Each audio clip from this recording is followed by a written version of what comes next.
Hello YouTube and welcome back to another TV Tuesdays episode. This is Nico and you're watching Dare to Game. Today we are going to be taking a look at the best fighters still alive as of the end of Season 7 of Game of Thrones. This list is not necessarily about sword skill or even just who is the most dangerous. So for example, the Mountain will not be appearing on this list, due to the fact that he is just a big slow zombie.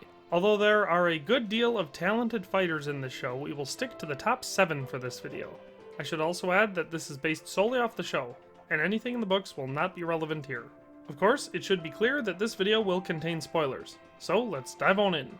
So at number 7, I'm going to go with Jon Snow.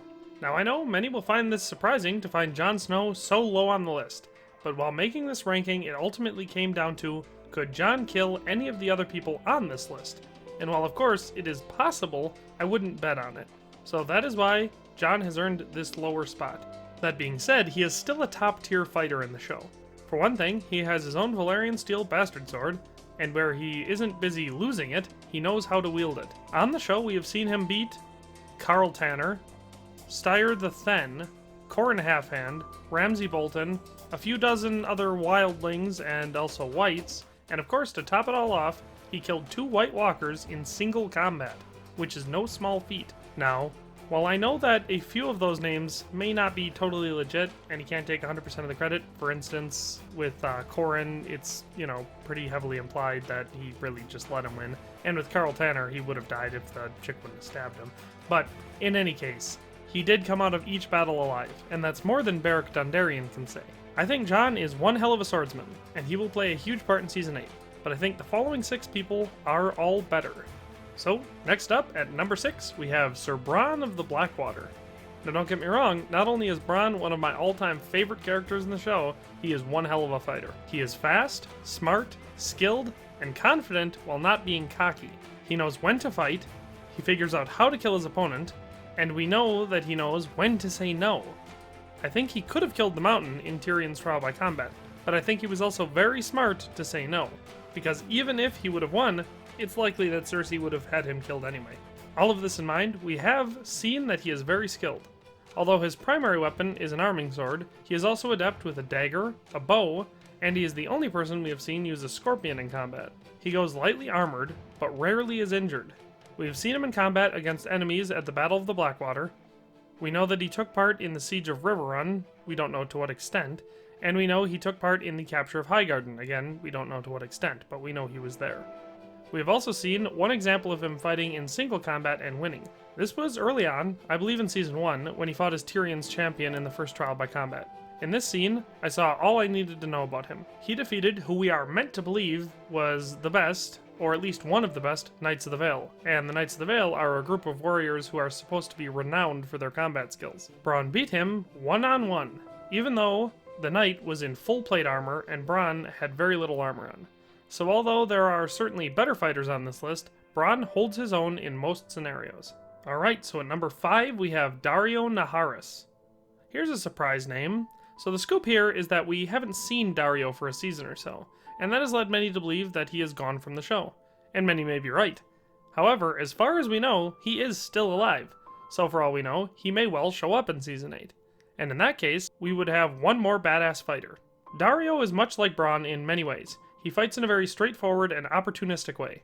He isn't necessarily honorable per se, but we have seen him cut down some of the supposedly most skilled people across the Narrow Sea, including Sons of the Harpy, who have no problem slaughtering the Unsullied, who are supposed to be legendary fighters, several Dothraki warriors, who we know are decent at killing, and even the Champion of Meereen. We also see him do a fair number of stealth incursions and kill a ton of soldiers while taking Yunkai. Needless to say, his credentials have been established, and I think his spot on this list is fair. I put him above Bronn and Jon Snow because, A, I think he would kill Jon about as fast as he killed the Champion of Meereen, and Bronn because they are very similar, but Daario is significantly younger, so I'd have to give him the edge in a one-on-one fight there.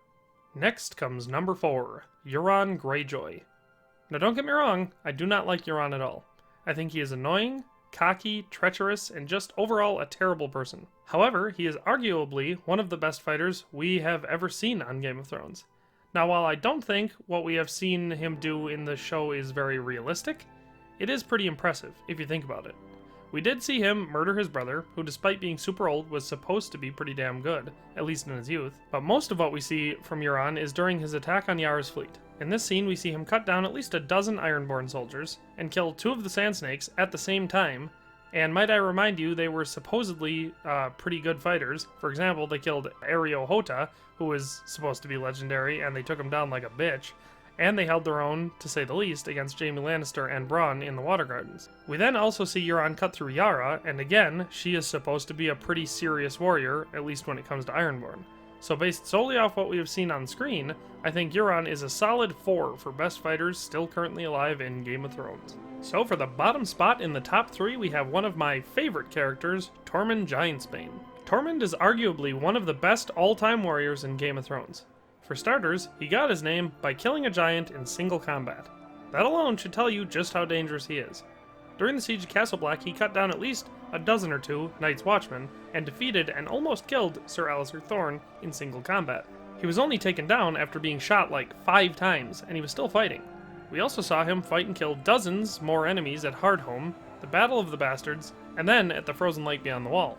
All of this, might I add, with no formal training, no real armor, and subpar weapons. Honestly, I think there are very few people in the show that could honestly face him and beat him in single combat, especially if the playing field is even. He has very few weaknesses, but I will list them so you understand why he is at number 3 instead of being higher. His first weakness is that he doesn't wear armor, or at least not any substantial armor.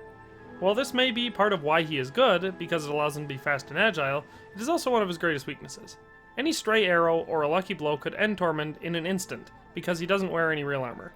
I would say if he popped on at least some mail, a coat of plates, and a helmet, he would be nigh unstoppable. Of course, Sam's Valyrian steel sword wouldn't hurt either. He is also very strength-based. This is great in bursts, but as we saw in the Battle of the Bastards and on the Frozen Lake, once his stamina is depleted, he has a tendency to be overrun. Lastly, he is wild and unpredictable. This makes him a great warrior for single combat, but not the best soldier or group fighter. So to put it simply, a well-armored, strategic fighter would likely spell the end for Tormund in many situations in the chaos of a battlefield. At our number 2 spot, or runner-up, we have Brienne of Tarth. Placing Brienne at number 2 was quite possibly the hardest decision on this list. She has proven herself time and time again on the show, as an insanely skilled warrior and an incredibly strong person, and unlike many people on this list, maintains an honorable reputation while doing so. She really doesn't take cheap shots, and that is truly impressive in this world. Other than her execution of Stannis, which doesn't really count, because he was almost dead anyway, all of her kills or wins are hard fought and show her skill. But with that in mind, we have yet to actually see her complete a boss fight without at least one advantage. She beat Loras Tyrell, who despite us never actually seeing him do anything impressive, we are supposed to believe that he is one hell of a swordsman. So this is really no small feat. We then see her go on to quickly kill Renly's personal guard in like 2 seconds when they attack her. The next thing we see her do is beat Jaime Lannister in single combat. Now, don't get me wrong, he was a prisoner for months, half-starved, and had his hands tied, but hey, she did still beat him. She then gets an upgraded suit of armor, and Jaime gives her Oathkeeper as her very own Valyrian steel sword. After this, we see quite possibly her most impressive feat yet, when she defeated the Hound in single combat. This was a pretty even fight, and she came out on top twice, all while maintaining her honor. Brienne did have some advantages in this fight, but I don't want to diminish her achievement here. In the end, as I said, it was hard placing her at number 2, not because I was worried she wasn't skilled enough, but because she could very easily have been number 1. Before we go on to number 1, I want to talk about a few honorable mentions and briefly explain why each of them didn't make the list, but keep in mind, they are still really good. So for starters, we have the Mountain. He is really deadly, but I didn't put him on this list because he is just 100% a heavy hitter. He never really had any skill at all, and now he is just a big slow lumbering zombie. So yes, he is still scary and dangerous. I think everyone on this list could defeat him in single combat. Next we have Arya Stark. She is super deadly, and we did see some combat skill in her when she was sparring with Brienne, but that hardly constitutes a real fight.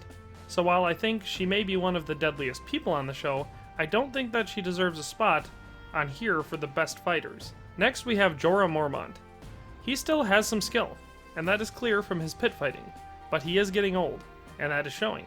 For example, he was almost choked to death by a single wight beyond the wall, so I think he is getting too old for this shit. Then we have Beric Dondarrion.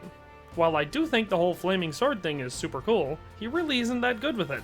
He has literally died 6 times, and that is all I need to know about him. There's also Gendry to consider.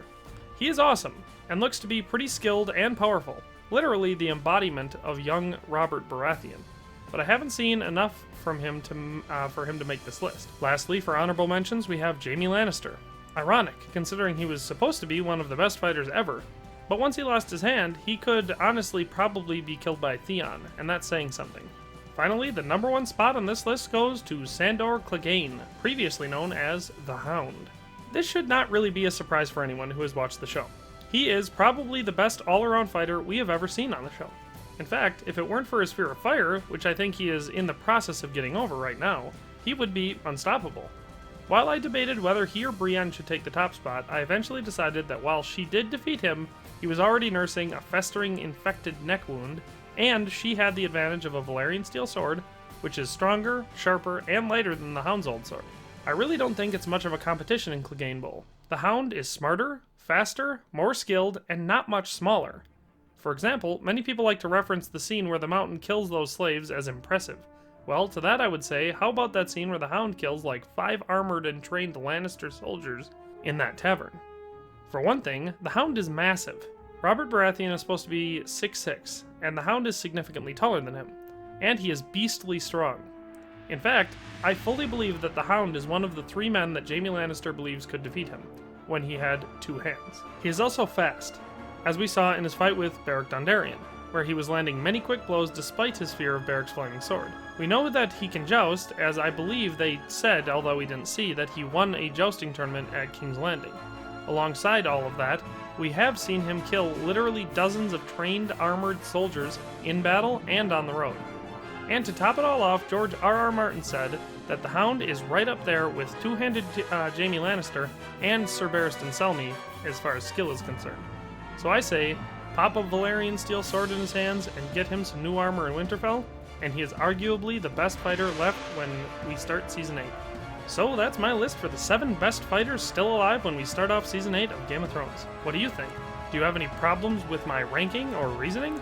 Would you rank them differently, and why? So go ahead and let me know down there in the comments section, because I think this topic is perfect for discussion. Congratulations on making it to the end of the video. If you did, I can assume you liked the content, and hopefully you'll subscribe and turn on the notification bell. If you haven't already, check out these links I have on the screen to see me on Twitter, Facebook, and Instagram. If you like my content and would like to support what I do here, there's a link to my Patreon account in the description, and a donation would be much appreciated. In any case, thanks for watching and have a nice day.